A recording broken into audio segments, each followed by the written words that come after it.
I'm the killer. I got my gym bag, which fits in the country club scenario. Open the door, put it down, close the door. I walk away. It is one of the most notorious murders in Tucson history. He was a wonderful father. He was a true gentleman and a true kind person. They rubbed shoulders with people in high society. Everybody thought car bombing has to be a mob hit. Very spectacular. We're sending a message. Turns out, according to some, who didn't want him dead? A long list of persons of interest, an ex-girlfriend, an ex-wife, ex-business associates. It was pure obsession. His hatred was pure obsession. And we're going to reenact the bombing. Everybody's under. To see how it could have been done. 2, 1. Now we're starting to pick up some heavy components. That you can take what seems like a scene of classic chaos and create any kind of order out of it is remarkable to us. So what specifically did you find as you looked at all that evidence? And it was titled To Kill. And right at the top of the list was Gary Triano.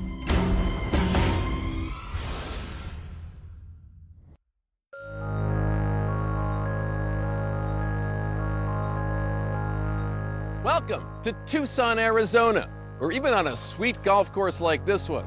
The triple-digit temperatures and the blue skies above can transform in an instant.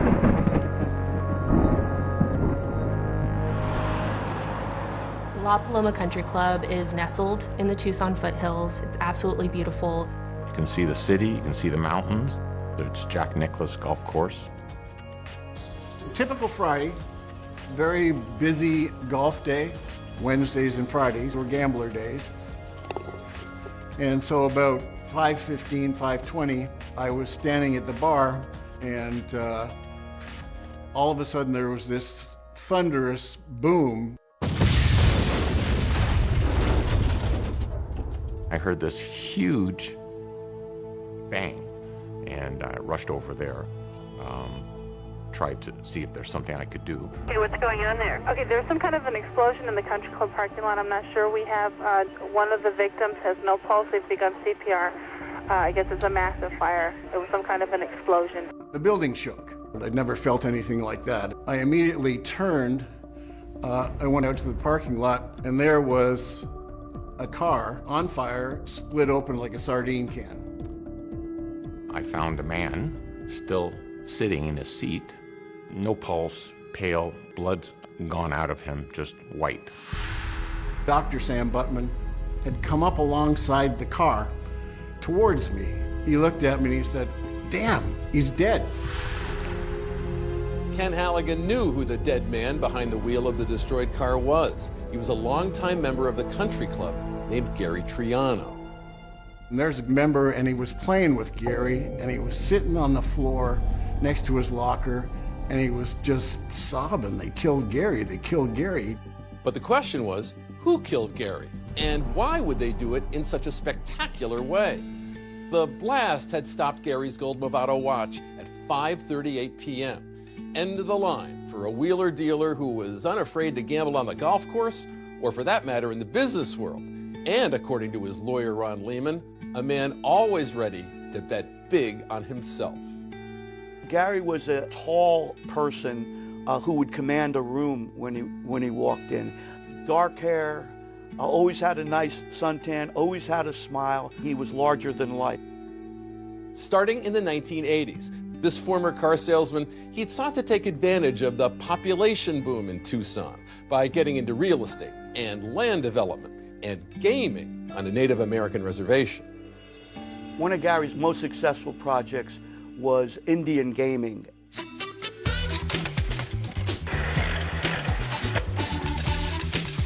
You're talking about a high-volume slot machine operation.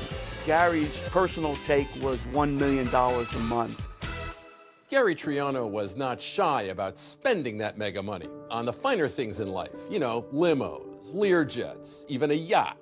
He loved spending $25,000 a week on wine while he was cruising around the Adriatic Sea with his financing partners. Let's have a look at some of these. This one you were just telling us is very special to your heart. Well, this picture is because it was on my birthday, 16 days before he died. He was very kind and gracious and generous. That, too, was Gary Triano, a valued role model and mentor for his niece, Melissa Triano. As her uncle and later her employer, he was a figure of warmth and encouragement for her after a childhood full of hardships. What was it like for you, after all the experiences you've gone through, to really get to know this man and to come to respect the way he went through life? It changed my life. He was the only person that really believed in me and made me feel like I could, be successful with anything. He'd had 2 children with his wife, Mary. Gary was a devoted father of his son and daughter, and the couple had become a fixture of Tucson society. That changed after Gary crossed paths with a top-earning real estate go-getter. Her name was Pamela Phillips. Pamela Phillips was very elegant. She played the part of a socialite. She always looked very put together. Gary told me that, he met the love of his life, and he was really taken aback by this beautiful, intelligent woman. And Gary, who is so smitten, the story goes that he calls his wife up, who's on vacation in Europe with their 2 children, and he just announces, I'm leaving you. Pam was a figure of widespread fascination and could be every bit a life-altering sensation. As much of a merger as a marriage, Gary and Pam were officially power-coupled at a black-tie wedding on a yacht in San Diego. Did you hear that the vows they exchanged included the phrase, for richer or for richer, instead of for richer or poorer? I think I remember that now that you say that, yeah. You did hear that? Yeah.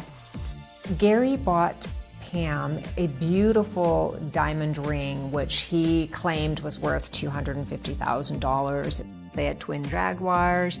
They had this beautiful home at the base of the Catalina Mountains. Pam and Gary would have 2 kids of their own, while rubbing shoulders with some powerful peers. Pam and Gary knew Donald Trump, Marla Maples. Donald and Marla came to a University of Arizona basketball game with Gary and Pam. He invited Donald Trump out to be his partner at the member guest. And of course, he had to make sure that everybody in the club knew a month before.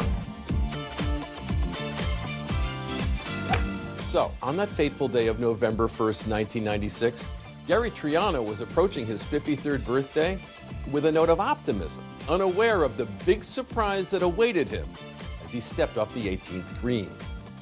In fact, this invite had gone out to all of Gary's friends, inviting them to a surprise birthday party that was to begin in just a few hours. Around 4:30, Gary was in the bar with a couple of his buddies at a table. One of the members actually walked up to him and actually said, "Happy birthday." I had no idea it was his birthday. Gary is walking towards his Lincoln Town car, and he's sliding into the seat, and he sees a blue canvas bag on the passenger seat. An early birthday gift left in his unlocked car by a friend, perhaps? Gary leans over to unzip the bag and...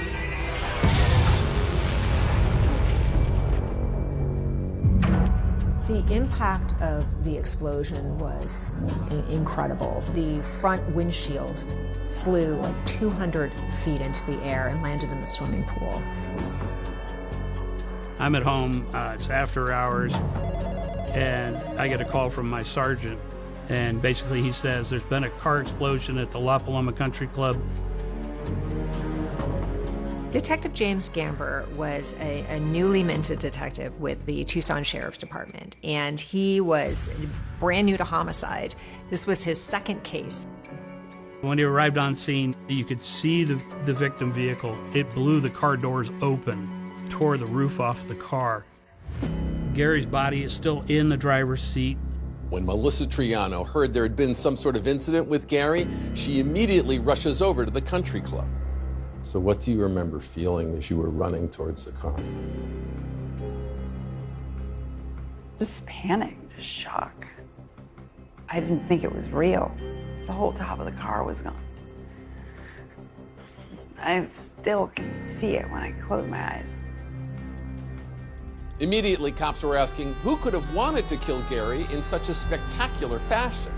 They would quickly learn a lot of people. Was it to send the message, don't ever mess with us?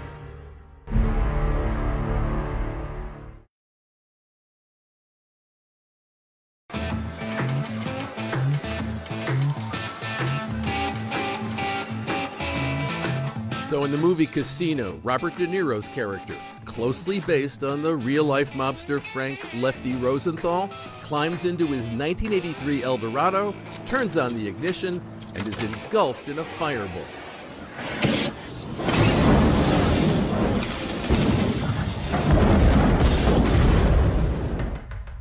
A bombing sort of has mafia written all over it. Who would want to detonate a bomb at a posh country club in broad daylight with, over 100 witnesses watching?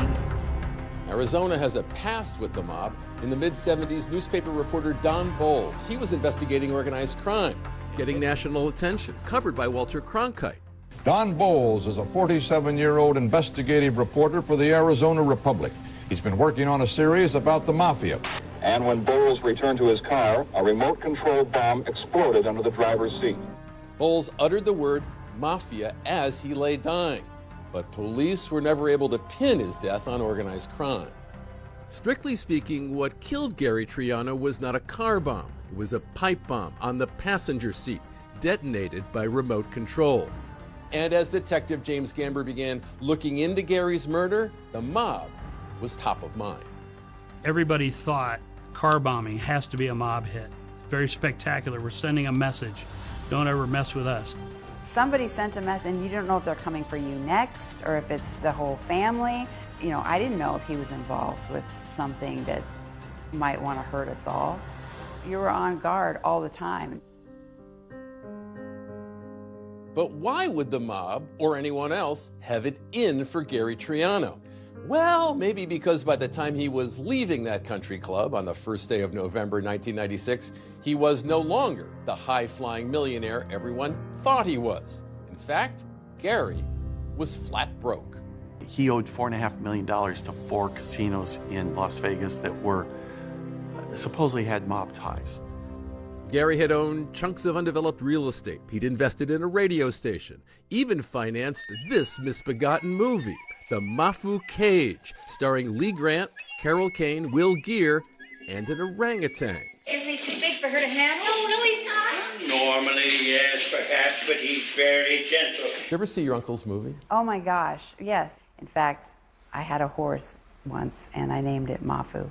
And we joke about it still because that movie was just horrible.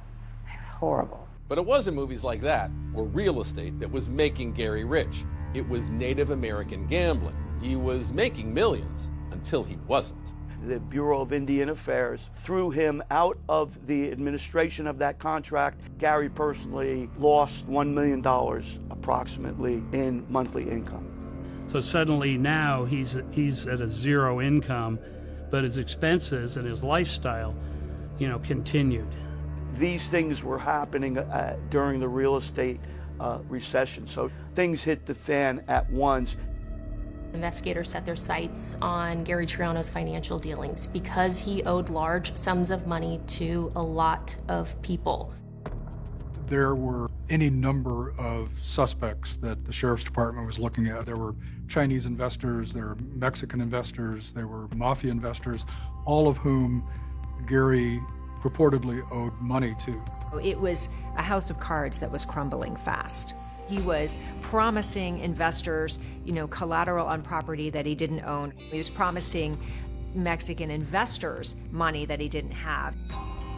He had that gambler mentality, so he was quite a challenge to manage as a member. I constantly chased him financially. He was very good at tipping, but not very good at paying his bills. And at one point, Pam got a phone call and picked up the phone and heard on the other line a threat from one of the investors saying, we don't get paid, we're gonna kill you. Gary became extremely paranoid and he starts to sleep with a loaded gun in his bed. By the 90s, Gary was on the hook for $27 million. He'd run out of time, he'd run out of ideas, and declared bankruptcy. When Gary ran out of money, his marriage started to disintegrate. Pam had sort of had enough. She had married this man who was worth millions, and now he wasn't. So Pam's done, and she files for divorce, and she flees, and she heads off to Aspen with her children. A bitter divorce and financial ruin left Gary scrambling to stay afloat. Things were so bad in Gary's life that he went from living in the nicest houses wherever he was around the world to sleeping on a friend's couch. One of Gary Triano's friends from high school met with Gary Triano the day before he died. Gary was trying to get him and his father to give him a $50,000 loan. His friend described him as anxious and desperate. That loan never happened, and tomorrow never came. That summit to plummet journey meant it wasn't even his Lincoln Town Car that Gary had driven to La Paloma that day. He'd borrowed it from a friend to keep up appearances. And before Gary was even buried, Detective Gamber already had a long list of persons of interest. We monitor the funeral, as morbid as that may sound. Who shows up, who didn't show up, who wasn't appropriate, who was appropriate. It was a good way to see who should we go talk to. And Gamber noticed one particularly interesting absence. Pamela Phillips wasn't at the funeral. She was conspicuously absent. But based on the acrimony and the separation, that didn't really surprise us. But associates of an eccentric billionaire say he had reasons of his own to want Gary Triano very dead. He had the capacity and the resources and the henchmen, if you will, to construct the kind of bomb that blew up Gary Triano. And this doctor claims he saw a kill list written in that man's daily plan. And it was titled "To Kill," and it was numbered. And right at the top of the list was Gary Triano.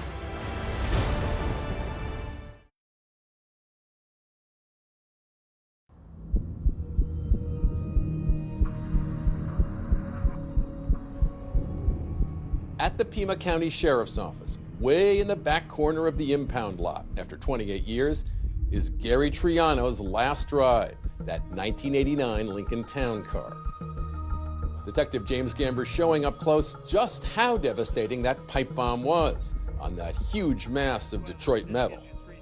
And this is Gary Triano. This is the car he was driving. And I know that there's been a lot that's been picked over this, and it's changed over the many years since this crime happened, but you can still see the incredible destruction that took place. This roof is supposed to be flat, essentially, isn't it? Essentially, right. It should lay right along this line.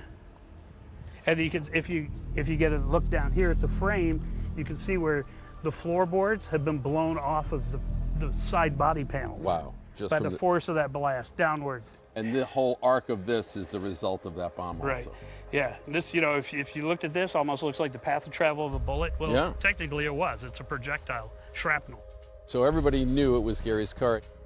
The one thing Gary never did was lock his car. Lock his car, lock his doors. So I'm the killer. Right. I walk up here. I got my duffel bag, my gym bag, which fits in the country club scenario. Right. Open the door, put it down, close the door. I walk away. So finding that killer became Detective Gamber's main goal. There was a monumental list of individuals to go through. But only a few on it were known to have explicit feelings of rage against Gary. I mean, anytime you have a crime scene this large and this many witnesses, you have to follow every possible lead. For Detective Jim Gamber, one person with hints of rage was an ex-girlfriend whom he'd broken up with while she was pregnant with his child. There's a lot of people that talk about how volatile Robin Gardner was. Robin Gardner was pregnant when Gary left her. And according to investigators, Robin was so angry, she'd thrown a glass vase at his head. And this, of course, sent Detective Gamber down another path of like, okay, is this somebody else who might have wanted, Gary dead? But having met Robin and talked to her, it's like, nah. If it was going to happen, it was going to happen right there. It wasn't going to be, she was going to come back in 6 months and blow his car up. Even though she was angry at Gary, it was sort of a anger that had dissipated. There wasn't really a reason to investigate her further. There were a lot of rumors going around about threats that Gary may have received. A lot of the early focus was on people that invested, and then Gary lost the money. There was no shortage of them to check out. When Gary went bust in May of '94, he left $27 million worth of creditors holding the bag, and that was including those Mexican and Chinese investors. Investigators were able to clear all of them. But there was a man who not only got stiffed by Gary Triano, he got humiliated by Gary too, a Tucson trustafarian named Neil McNeese. Neil McNeese was, by all accounts, a billionaire by inheritance. He was sort of a trust fund baby, if I could use that term, and he had a lot of money. His own Learjet, I think it was, traveled a lot. Even had his own personal doctor, Lawrence D'Antonio, accompanying him on his travels. My job was to keep him alive. He was a terrible drug addict and an alcoholic. He became acquainted with Gary Triano. They probably frequented the same clubs or things of that nature. And Neil McNeese was somebody who had a lot of money to invest or spend on people. According to investigators, Gary Triano had approached Neil for $80 grand to invest in him immediately. But McNeese wanted collateral for his $80,000 loan, and newly divorced Gary had just the answer. So Gary Triano gave Neil McNeese Pam Phillips's supposed diamond ring that Gary represented was worth $250,000.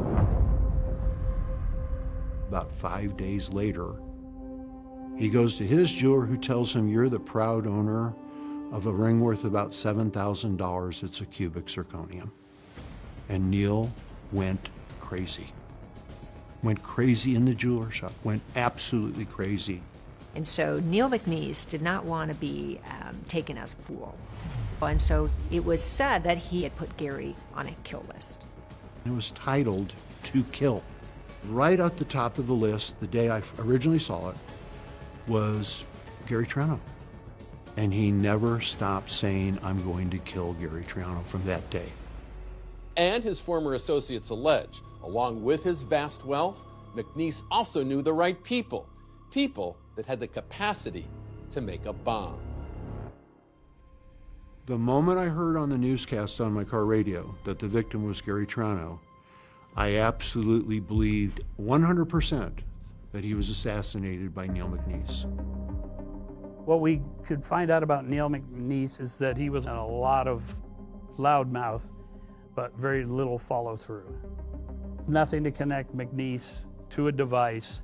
And if he killed Gary, that didn't get him his money back. And he wasn't so financially hit that, he was down to his last dime. So did he do it? Again, not a strong connection. So little hard evidence pointing to anyone for Detective Gamber. But then, out of the clear blue, Pima County receives a call from an out-of-state detective about an abandoned minivan some 500 miles away in California. It's crammed with stuff that has a name on it. That name is Gary Triano. But why?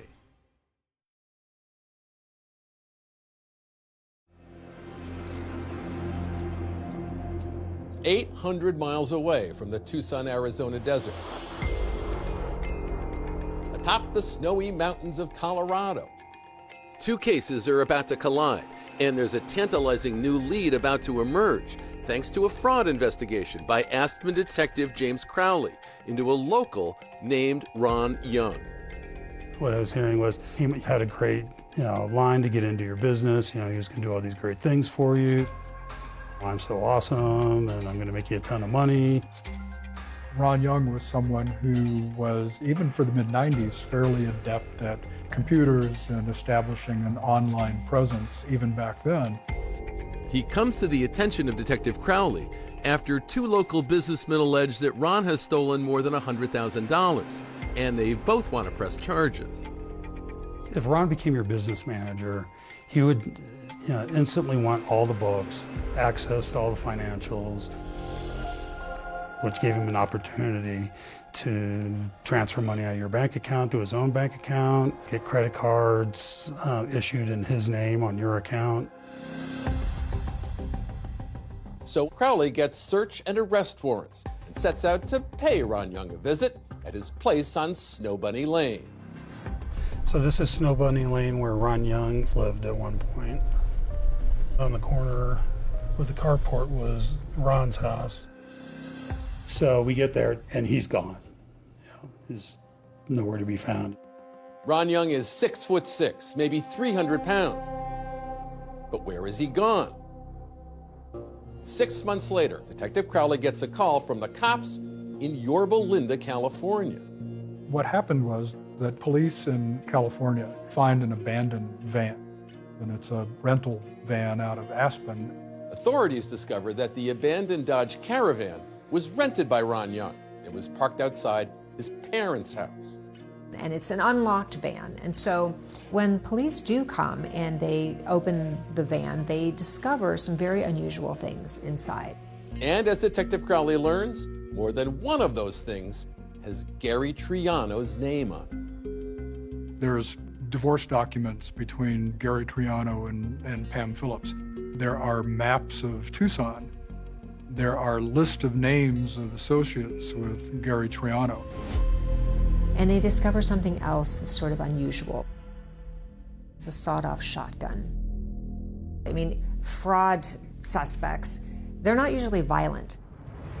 It was Crowley's first encounter with Gary Triano's name, but he recognized the name Pamela Phillips because earlier that year, she had walked into the Aspen Police Department and accused Ron Young of stealing money from her bank accounts. In investigating Ron, there were 2 fraud cases initially, and then Pamela had come in to report the 3rd fraud case. Detective Crowley had an outstanding warrant for Ron Young's arrest. So why did his still-at-large fraud suspect appear to be all up in the business of this Gary Triano from Tucson, Arizona? Then came November 1st, 1996, and the morning after. I was sitting at my desk in the investigations office and reading the paper and saw the headline. It was the shocking pipe bomb murder of Gary Triano. And it kind of, when you get an adrenaline dump and you get that kind of metal taste in your mouth, and that's kind of what it was. And so Detective Crowley calls Pima County Sheriff's Department. And I said, here's what I have. You might be interested in this. And when Pima County gets this call from Detective Crowley, laying out the evidence retrieved from the van, especially those documents with Gary Triano's name on them, they finally have the connection they've been waiting for. So what was an Aspen fraud case now is firmly interwoven with our homicide case. Detective Crowley also hands over to detectives in Tucson a notebook from the van. Inside that notebook, a handwritten list of names, including Gary Triano's niece, Melissa. They brought it to me, and in that notebook was Melissa Triano, license plate Missy. My license plate said Missy on a black Corvette, and that was my car. So he had been following me, and it was terrifying. But now, no one can find where Ron Young is or get any answers he might have. And so the investigation into the identity of Gary's killer, it stalls for nearly 10 years. Until an expert enters the case who's got decades of experience. And that helps investigators with the identity of Gary's killer from a painstaking reconstruction of the bomb itself. People think when the explosion occurs, everything goes away. Well, it doesn't.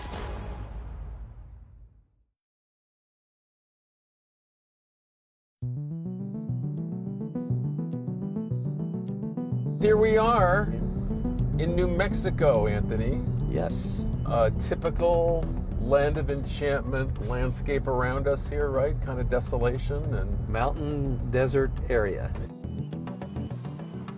So a decade after the murder of Gary Triano, the case has gone stone cold. The Sheriff's Department decides to invite one of ATF's top bomb experts, Anthony May, into the investigation, just to see if he could help determine who built that bomb that wound up in Gary's car. Anthony, when I think of blowing stuff up in New Mexico, I think of the movie Oppenheimer, something in Los Alamos, right? Yeah, a little bit south here, but yes. You guys gotta hold on, hold on. So if you go just outside Socorro, New Mexico, you'll find this 40-square-mile field laboratory, and it's called the Energetic Materials Research and Testing Center, EMERTEC for short. It's a research and training division of New Mexico Tech, and it's a place where highly skilled bomb specialists do their work with explosives. So we're blowing something up today, aren't we? Yes, we are. We're going to reenact a bombing that occurred in 1996 that ended up taking Gary Triano's life. Today, Anthony May is going to take us inside his field of explosive expertise and show us just how this kind of detective work can help authorities identify a killer. What kind of car is this that we're looking at right here? It's a Ford Mercury Grand Marquis. It's not the exact vehicle, but it is similar in body style and chassis. Melton Flores is a research engineer and assistant director here at EMERTEC. He and his team are the ones who found the car and put together a pipe bomb, all closely resembling Gary Triano's car and what was inside it on the evening of November 1st, 1996. Will be safely tucked away in the upper bunker. We have a flag that you'll see behind your shoulder there. That flag is currently in the down position, which means that testing is imminent. The EMERTEC engineers have these high-speed cameras ready to film the explosion at 20,000 frames per second. Morning, everybody. So today we got a recreation shot of a 1996 bombing in Arizona. It's going to be a pipe bomb. Once the bomb goes off, we're going to wait until for Merkel he'll give it the all clear. It's the desert, it's hot, so drink plenty of water. We got snakes, we got scorpions, we got spiders, so watch out for all that. Tesla. Yeah, hold on. Let me do a quick roll call up here. Like with the Triano case, the pipe bomb is placed in a blue canvas bag and it's positioned on the passenger seat. The technician spools out the firing fuse. We take cover in a bunker some 2,000 feet away.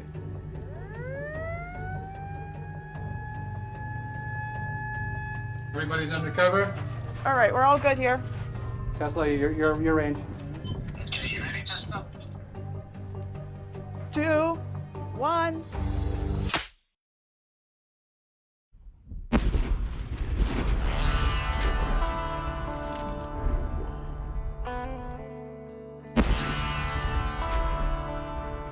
That sound was amazing.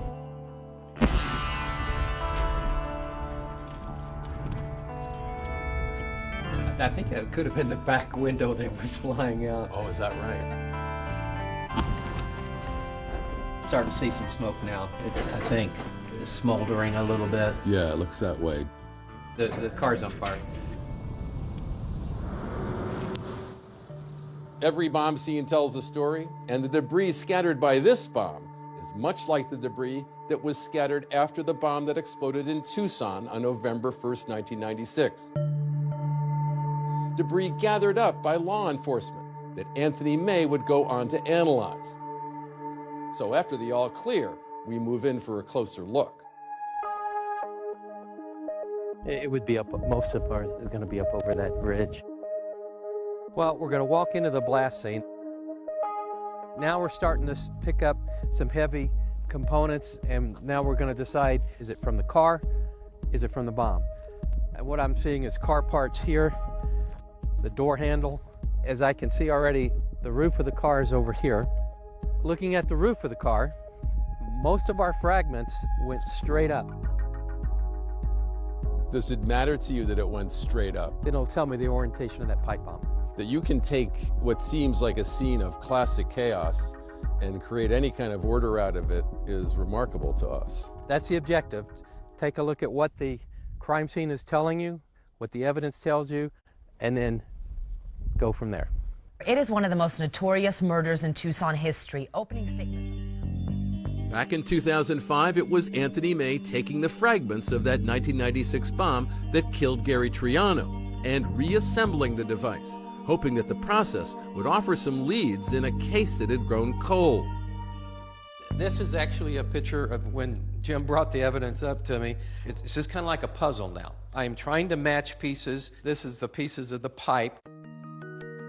So what specifically did you find as you looked at all that evidence? People think when the explosion occurs, everything goes away. Well, it doesn't. There's 95 to 99% of the device still there. It's in just different configurations. I was able to determine the size. It was about a 17-inch pipe bomb. So it took Tony May about a month to piece back together all the fragments of the bomb, and he showed us the reproduction he was able to construct. So somehow from all this material, you're able to recreate something that looks very much like what the actual bomb must have been. Yes. Is there any indication that Gary Triano would have seen that bag in the seat next to him? Well, he in fact did see it. There was a witness that said that he saw Gary Triano get in the car and then lean over into the passenger seat, meaning that the bomber was also somewhere close by with the remote control device, and when he saw him lean over the bag, that's when he initiated the device. And just like any puzzle, once the pieces start to fit together, there's a picture that emerges that would eliminate some suspects and start to bring others into sharper focus. We had found a piece in the debris here of parts that were soldered together. There were globs of solder. The globs instantly told you, not somebody who does this on a regular basis. Doesn't do it on a regular basis. The question to me was, is this a professional hit? Are we dealing with a mafia? From the design, the construction, the soldering, the battery, I don't see that. Turns out the outdated 6-volt battery used on the bomb was also a clue about the bomber's age. That indicated to me that we're not dealing with some young individual who has experience with AA batteries or 9-volt batteries. That it might have been an amateur building their first bomb, and that the choice of battery was suggesting an older suspect, excluded organized crime, and got authorities focusing on the man with the disorganized van, Ron Young. So the way the device was built fit Ron's profile. So it's just another brick in the wall kind of thing. And as investigators continued to build that wall, they are intrigued by the enticing link between Ron Young and Gary's ex, Pam Phillips. Were they more than business partners? And will unearthed audio recordings reveal whether Pam was possibly an accomplice in the murder of her ex-husband Gary Triano, or a victim of Ron Young? I don't even want to talk about it right now. If I ever found out that you compromised me, you're, a fried duck.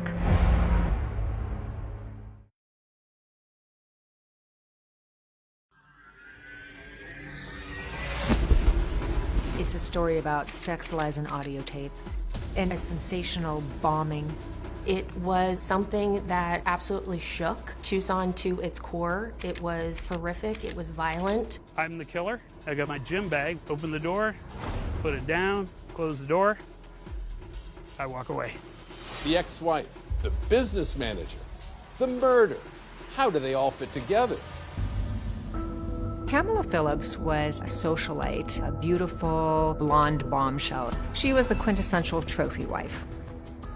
Why would she have been so mad at him? Nothing went her way through that whole divorce, and she was furious by it. And so she's on the hunt for her next husband. She said, I need to find a husband that is worth $20 million or more. Finding them would be the real problem. Is it okay to talk? Yeah. Copy down what you need to copy in your own code and throw this away. To this day, I keep calling it the treasure trove of evidence. It was astounding what was there. If he was a real hitman, Why is he not threatening her with her life or threatening her family or kids? It's a sensational trial, complete with sex, money, and murder. It's summed up in one word: greed.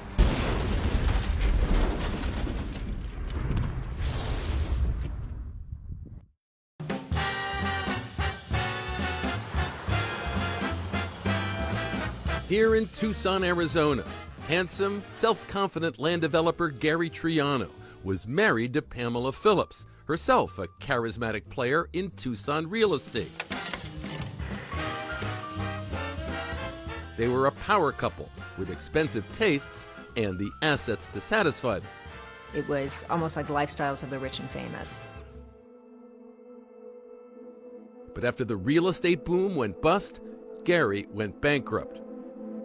Pamela began to realize maybe Gary wasn't all that he was cracked up to be. Like maybe there were little cracks in this armor here. Because Gary started to let her in on some things, like he's indebted to multiple people. Following their divorce, Glam Pam and their 2 kids moved to Aspen. I saw Gary as being somewhat downtrodden, somewhat sad. Sad he was losing his family, sad he had lost all his earthly riches. But ever the optimist, Gary felt confident he'd be on top once again soon. Until November 1st, 1996, when a car bomb blew his comeback and his car to smithereens in a parking lot just like this one.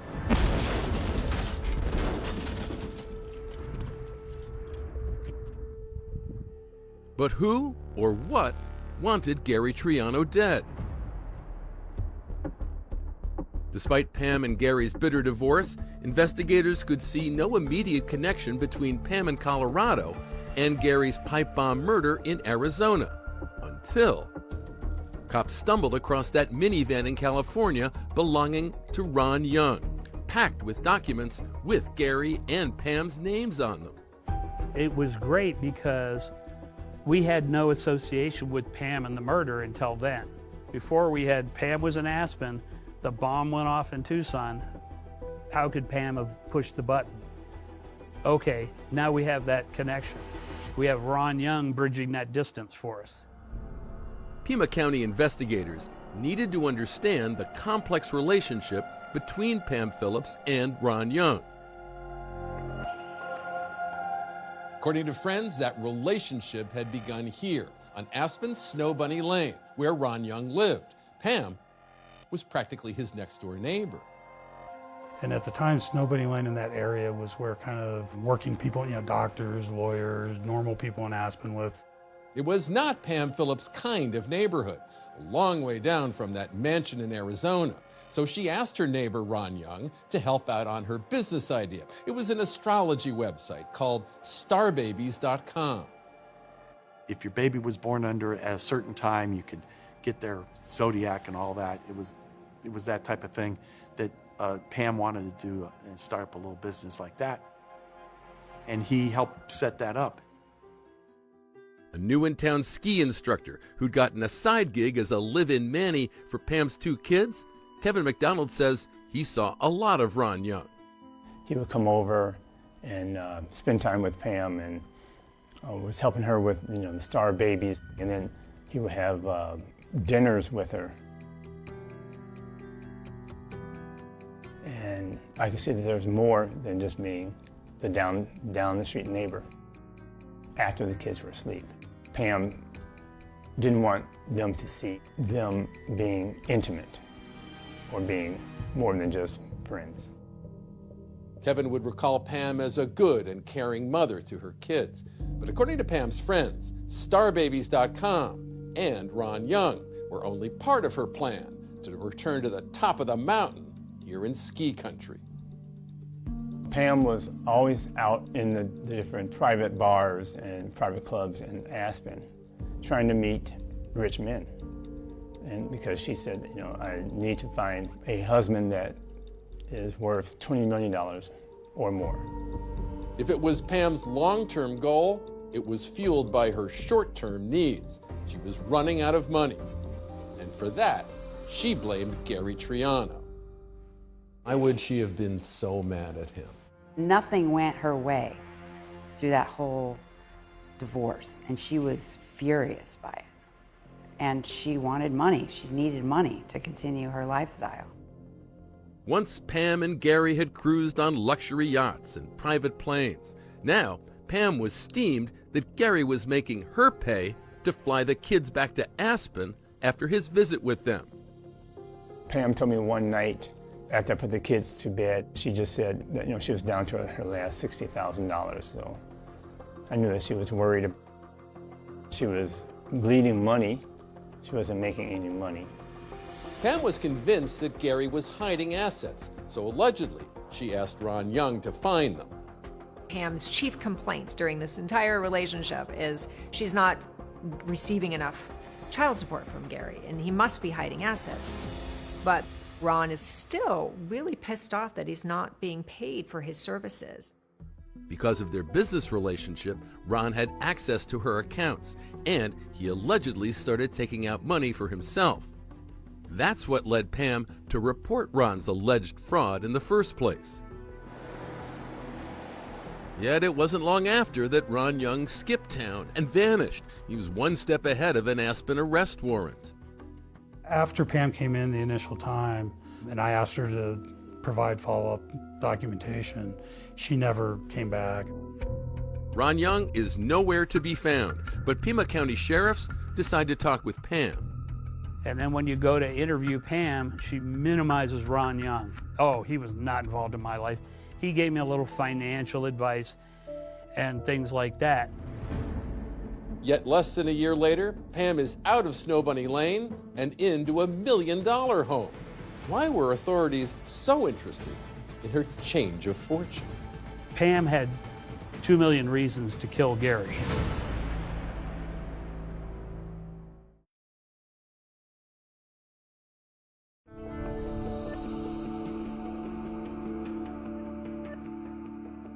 Pothole number 3. Allegedly, that's how the twice-divorced Pam Phillips referred to Ron Young, her sometime lover, neighbor, and business associate, in a note she wrote to her aunt. Ron was not her type. She was used to handsome, charismatic, wealthy men, and Ron was nothing like that.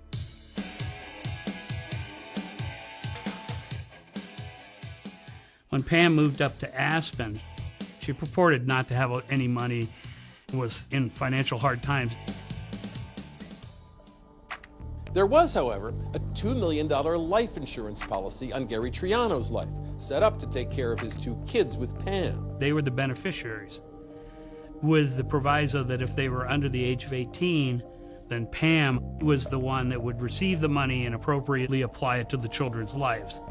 Now, even with a friend's assistance, Pam's financial straits were affecting her ability to pay for that policy. And then we find out that when Pam learned of Gary's death, she was actually almost 30 days in arrear on her premium payment. Pamela Phillips became hysterical. Not hysterical over Gary's death, but hysterical over the fact that the premium had not been paid for the month of November.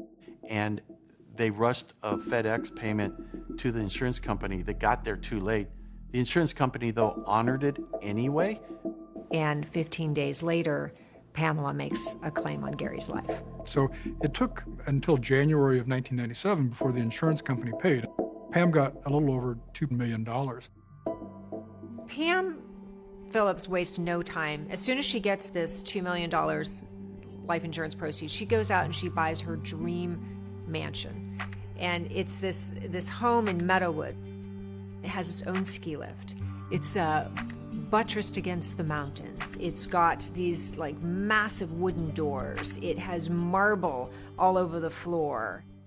So as Pam was spending that life insurance money and climbing back into Aspen society, Gary's murder remained unsolved. It was a burden on the entire Triano clan, the notoriety haunting their every move. If I said my name, I get a million questions or a million comments on the matter. Are you related to Boom Boom Triano? Like horrible things people would say. They would refer to your uncle as Boom Boom? Boom Boom Triano was one. There was all kinds of weird things that they said. So by 2005, this case had really become a cold case. So we had this one anomaly, Ron Young. And it was, where's Ron Young? Where's Ron Young?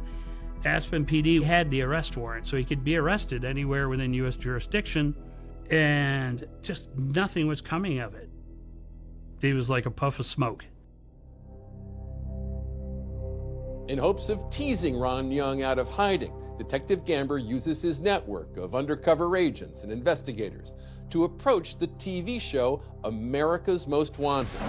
The manhunt for November 19th is now in progress. Then in 2005, a segment on Ron Young goes on the air. Could this accused con man also be a cold-blooded killer? Well, cops in Arizona want to find that out. Right after the America's Most Wanted episode airs, it happens to catch the eye of a chiropractor in Florida whose patient is none other than Ron Young. So this chiropractor out of Fort Lauderdale, Florida, informs America's Most Wanted that not only is his patient Ron Young, but Ron has a scheduled appointment the very next day. And that's a huge break in the case, because now law enforcement, America's Most Wanted, they can all descend on Florida and make the capture. Sure enough, Ron Young shows up in time for his appointment. After his appointment, Ron is returning to his car when Broward County's fugitive unit makes the arrest. All of it captured on America's Most Wanted.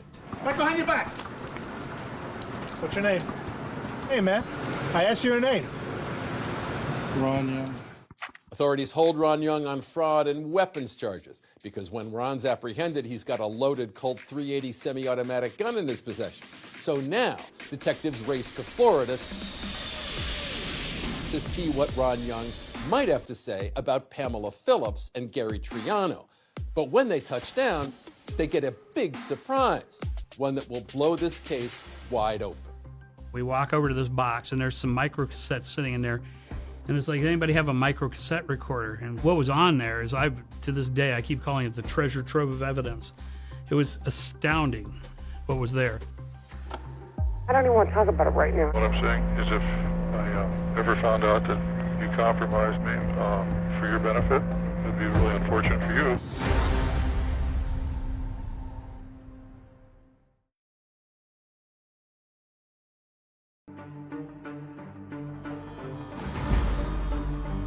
After being featured on the show America's Most Wanted, Right behind your back. Ron Young is arrested in Florida. Hey, man. I asked you your name. Ron Young. Crowley, it calls us and says they got him. So they start talking to Ron Young, and Ron says, sure, you can search my apartment. And yeah, you can search the storage locker I have. He gives them kind of an extraordinary gift. And it's like he's opening up his treasure trove of evidence for law enforcement. And what they discover, is a major break in the case. Among the physical evidence seized from Ron's properties, detectives find spreadsheets, FedEx receipts, thousands of email printouts, and letters that shockingly reveal Pam and Ron had been in contact the whole time Ron was a fugitive, even after Pam had accused Ron of fraud and minimized their relationship to police. I think the apparent connection between us is best kept at a minimum, she writes. I don't want to appear as too much of a helper, though you know I am. I love you and count on you.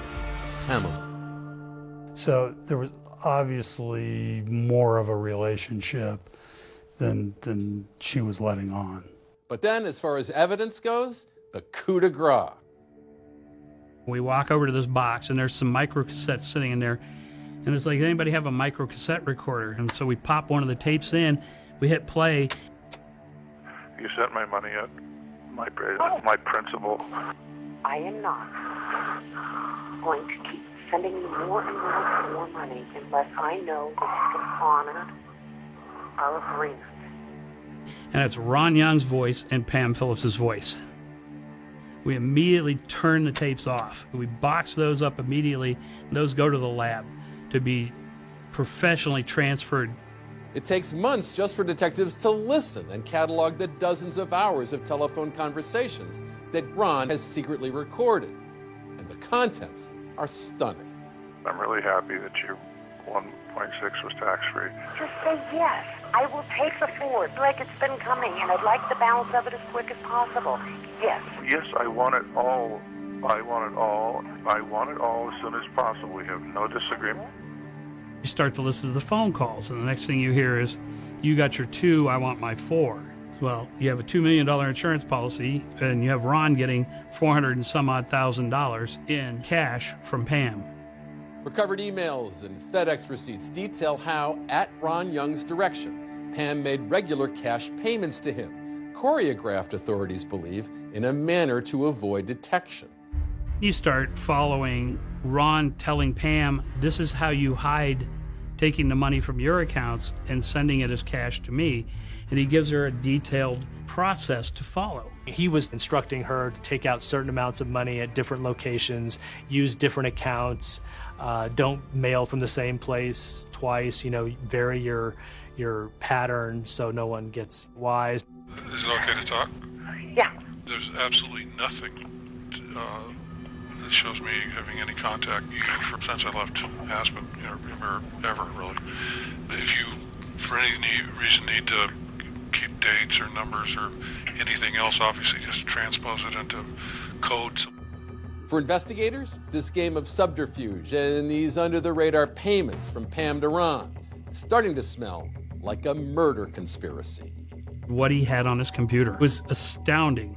Pam was paying him on a monthly basis, and he had his own amortization table of the money Pam was paying him with the interest that was due, and it totaled something like $440,000.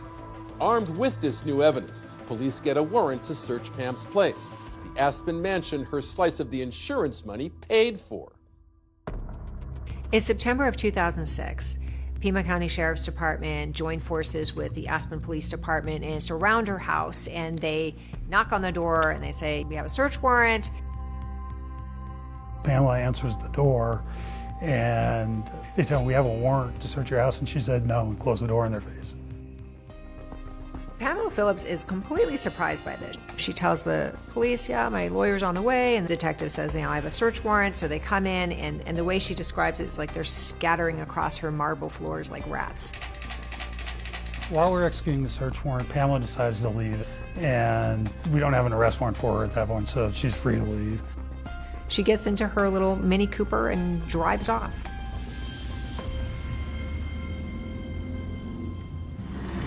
Meanwhile, after pleading guilty to firearms charges, Ron Young is sentenced to 10 months in prison in Florida.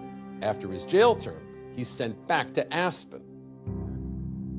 He gets extradited to Aspen to face the fraud charges. And it's there that the fraud charges get dismissed.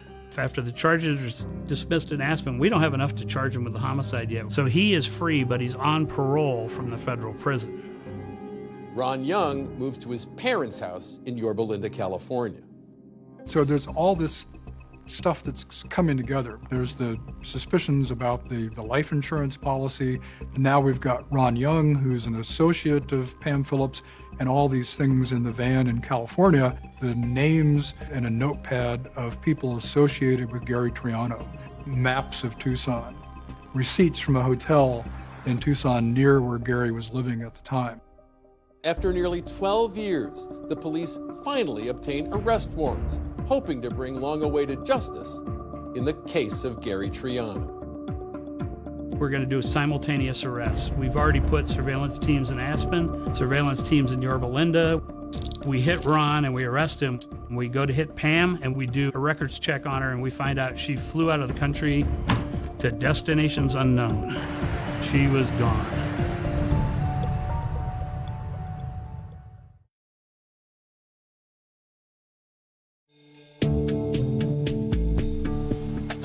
On Friday, October 17, 2008, cops mount a large-scale operation to simultaneously arrest Ron Young and Pam Phillips the 1996 murder of her ex, Gary Triano. We have the arrest warrants. We've already put surveillance teams in Yorba Linda. We've coordinated with local law enforcement. We hit Ron and we arrest him. We extradite him back to Tucson. But when it comes to arresting Pam, they have a rude awakening. Pam Phillips, we have every reason to believe, is still living at her house in Aspen. We go to hit Pam and we do a records check on her and we find out she flew out of the country. She was gone. Pima County investigators named Young and Triano's former wife, Pamela Phillips, as suspects in the case. They're still looking for Phillips and believe she may be out of the country. So we have to put out a notice with Interpol. So now the United States Marshal Service and the FBI become involved. Unbeknownst to police, Pam is in Europe, and she's leaning into the alpine lifestyle in a swanky lakeside town in Switzerland called Lugano. She has just picked up where she left off. She's recreated her world over there. She's hobnobbing with the elite. She's off hunting again for a rich, eligible bachelor. In fact, has been spotted with several. While out in Lugano, it's just not Pam's style to keep a low profile. And so, sure enough, a local tipster hears news of Pam's murder indictment and picks up the phone. I'm sitting at my desk, and I get a call. There's a gentleman who'd like to talk to you. He thinks he knows where Pam is. So everybody's poised to go arrest Pam in Lugano, Switzerland. But there's a hitch. See, the Swiss government wants a guarantee that the U.S. won't invoke the death penalty. Gamber and his team are able to work out the details. But when the Swiss police went to arrest her, yeah, she wasn't there. Ultimately, there's a multinational effort that leads to Pam's arrest in Austria. And while she's sitting in a jail cell in Vienna awaiting extradition, back in the States, Ron Young goes on trial.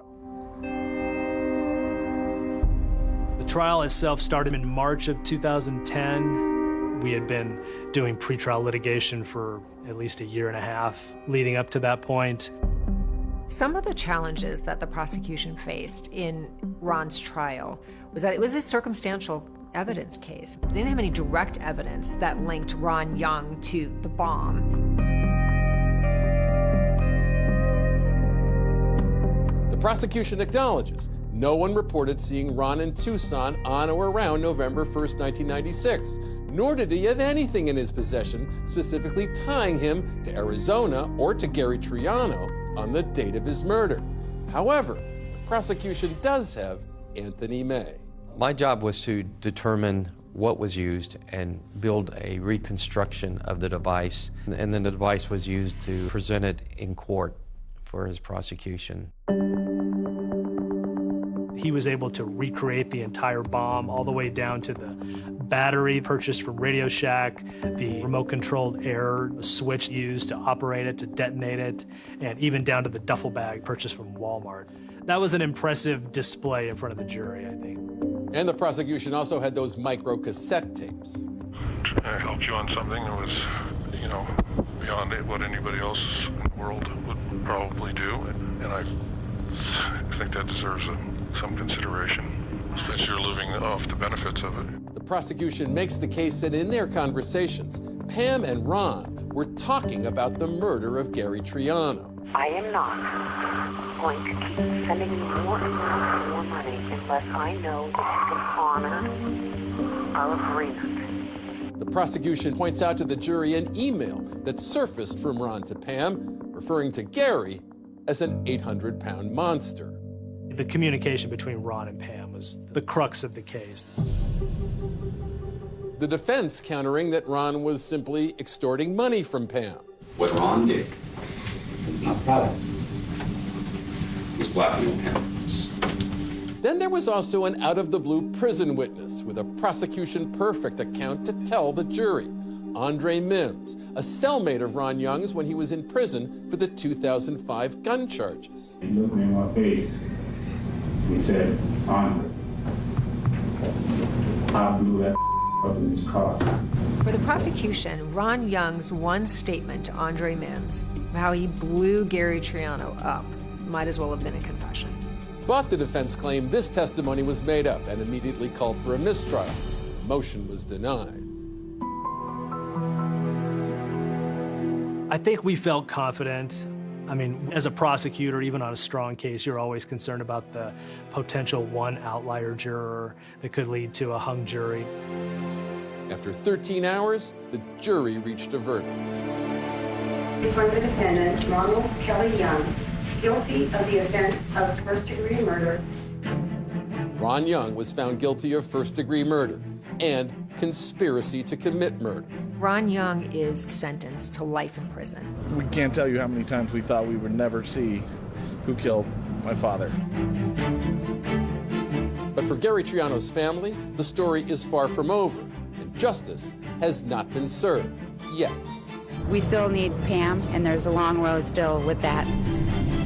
That long road would lead to a fateful night in July 2010. A plane with Pam Phillips on board, making its way from Vienna to an airport in Arizona, where Melissa Triano and Detective Jim Gamber were waiting. I think her flight came in at midnight, and we stood outside of the airport and watched her come off the plane. Pam's comment to the U.S. Marshals was, if Gamber's in the airport, I'm not getting off the plane. They walked her out of the jetway, turned her over to me. They got to walk her all the way out to a patrol car. I wanted her to see our faces and to know that we were never giving up on bringing her to justice. As Pam prepares to go on trial, her public defender would mount an ambitious murder trial defense. This will not be a short trial when it starts. Phillips' defense has listed about 100 witnesses. He's making these threats to embarrass her. He knows that she is in all these newspaper articles. Could he surprise everyone and get Pam a not guilty verdict?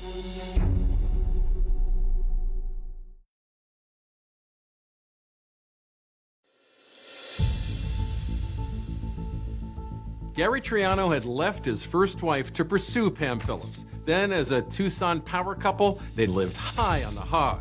Now, 17 years after he was killed, Pam Phillips was on trial for Gary's murder. For anyone who likes a sensational trial, complete with sex, money, and murder, this one was worth the wait. It has it all. The trial began February 2014. There was a ton of attention and anticipation. All eyes were on Pamela Phillips. I think it was probably the biggest case we've ever had. The Aspen socialite on trial for killing her ex-husband with a car bomb. Pamela Phillips maintains her innocence, but prosecutors say they can prove she's a killer. For the Triano family, this case represents the ultimate hope in finally bringing justice for Gary. How was that trial for you and your family? It was very difficult to sit through when photos or evidence was going to be shown that would be hard. I would get up and walk out. What made it imperative that you be there then? It was knowing the truth.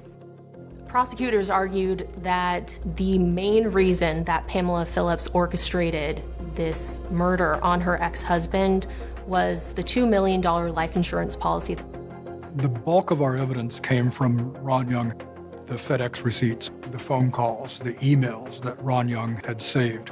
With records taken from that abandoned minivan in 1996, prosecutors argue how Ron Young closely surveilled Gary Triano's comings and goings, as well as those of Gary Triano's relatives, which included very specific details about Melissa Triano, who took the stand. The last line has your name on it again, correct? Yes. Melissa Triano. Just above your name, what does it say there? Corvette convertible niece. The prosecution then brings out a key witness, Laura Chapman, a former friend of Pam's, who recalls a conversation she says she had with Pam before Gary's death. She said that she should just hire a hitman, have him taken out, and that the insurance policy was a $2 million insurance policy. And she said it would just be really easy to do because he was so predictable, because he played golf every day. The defense claimed Laura's memory was faulty and that Pam was not desperate for the life insurance money because she'd lapsed on that last premium payment. If you're going to do a murder for hire for the insurance money, aren't you going to be sure that the insurance policies in place and has been paid. But for the prosecution, big piece of the puzzle were those taped phone conversations between Ron and Pam, discussing Ron's alleged $400,000 cut of that life insurance policy, where, in the view of the prosecution, Ron says the quiet part out loud. Right now, I want to know that we are capping it at 4. I don't want this nebulous thing out there that we're supposedly supposed to. It's not nebulous. Listen to me. I am very serious about this. Well, I tell you, you're going to be very serious when you sit in a women's prison for murder. Oh yeah, that for the jury was our smoking gun. But defense attorneys assert Ron and Pam were not talking about the murder of Gary Triano. Instead, he was extorting Pam for money. I'm terrified of everything. I know. I mean, I'm living in total fear. He's making these threats to embarrass her. He knows that she is in all these newspaper articles as a suspect in her ex-husband's bombing. He wants to threaten her reputation in the Aspen community. If he was a real hitman, why is he not threatening her with her life or threatening her family or kids? That's what happens when you have a cold-blooded killer. The defense doesn't just try to point out how neither Ron nor Pam could be tied directly to the bomb at the scene of the crime. The defense goes one step further and says the culprit is somebody else entirely.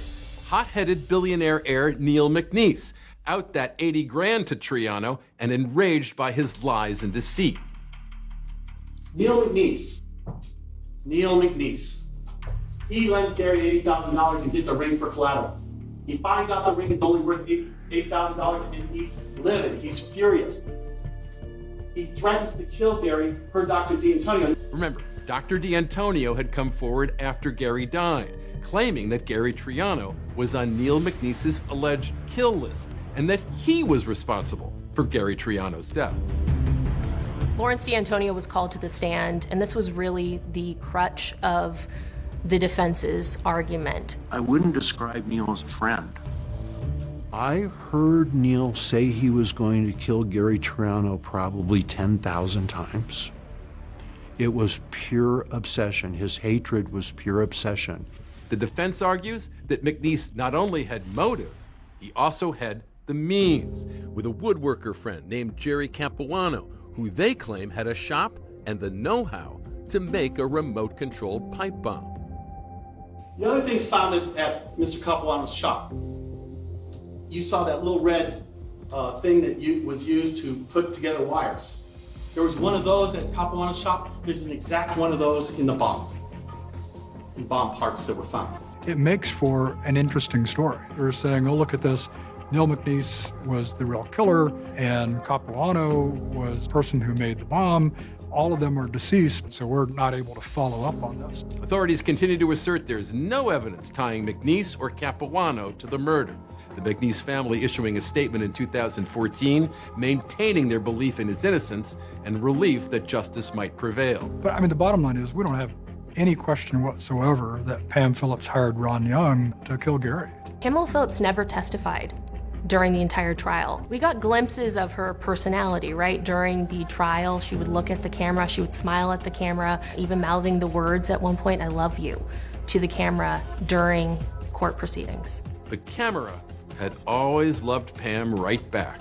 Now, after 2 months of testimony, it was time to see what a jury would feel about Pam Phillips as they decided her fate. The lights flickered in the courtroom. My cousin Heather was sitting in front of me and she turned and looked and we just lost it.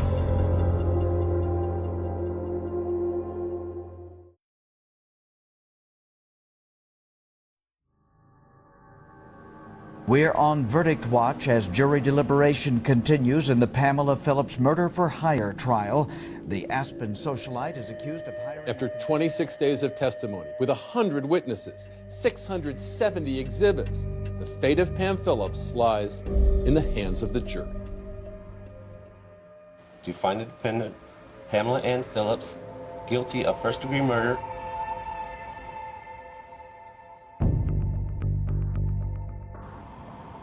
Quiet cries of joy and justice. Triano's family says today's verdict has been a long time coming.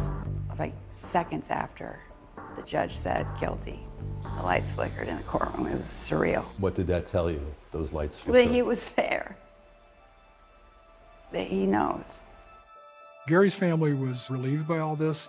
The murder was in 1996. Our trial was now 18 years later. I mean, I don't think they wanted it to be Pam, but they knew it was. Pamela Phillips' attorney maintains his client is not responsible for her ex-husband's death. The fact that she's going to prison is going to eat away at me the rest of my life. Pamela Phillips was sentenced to life in prison without parole. After hearing her sentence, the once prominent socialite turns to address a packed courtroom, the only way she could do so without facing questions. I am innocent. I am innocent. I am innocent. Okay? This is hard. It's so hard for me. It's a nightmare. She showed no remorse. She actually turned around to the gallery for the first time.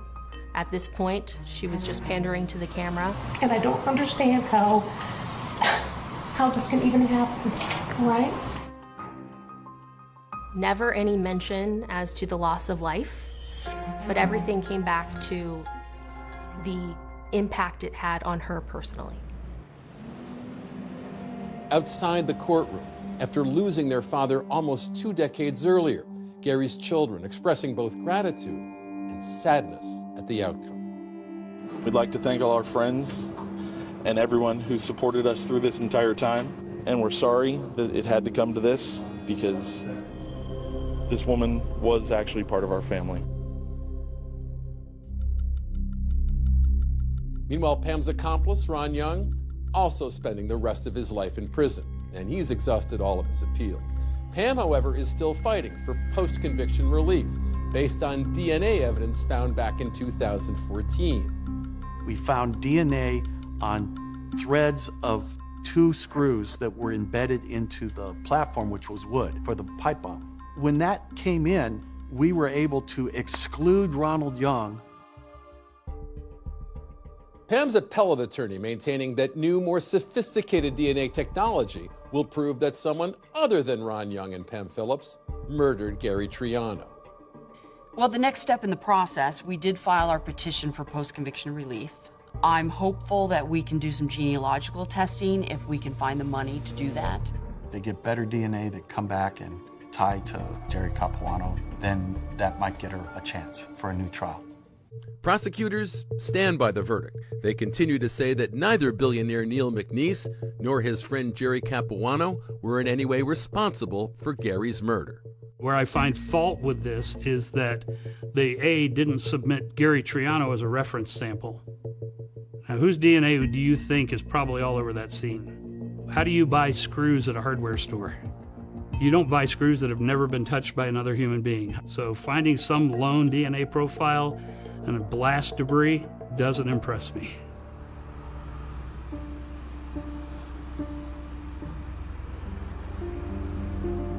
How do you like to remember your Uncle Gary? Every November 1st, I would go to La Paloma Golf Course and put flowers in the 18th hole. At a local cemetery, there's a bench inscribed with his name and Gary's favorite poem, Rudyard Kipling's If, the classic tribute to the same endurance and optimism that Melissa always saw in her uncle, who in the face of life's setbacks and defeats sought always to remain admirably strong. Would you mind reading part of it for us out loud? If you can meet with triumph and disaster and treat those 2 impostors just the same, if you can make one heap of all your winnings and risk it on one turn of pitch and toss and lose and start again at your beginning and never breathe a word about your loss. And that's just how my uncle lived.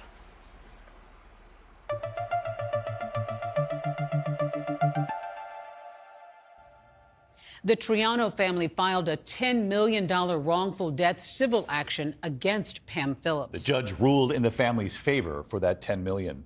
That is our program for tonight. Thanks for watching. I'm David Muir. And I'm Deborah Roberts. From all of us here at 2020 and ABC News, good night.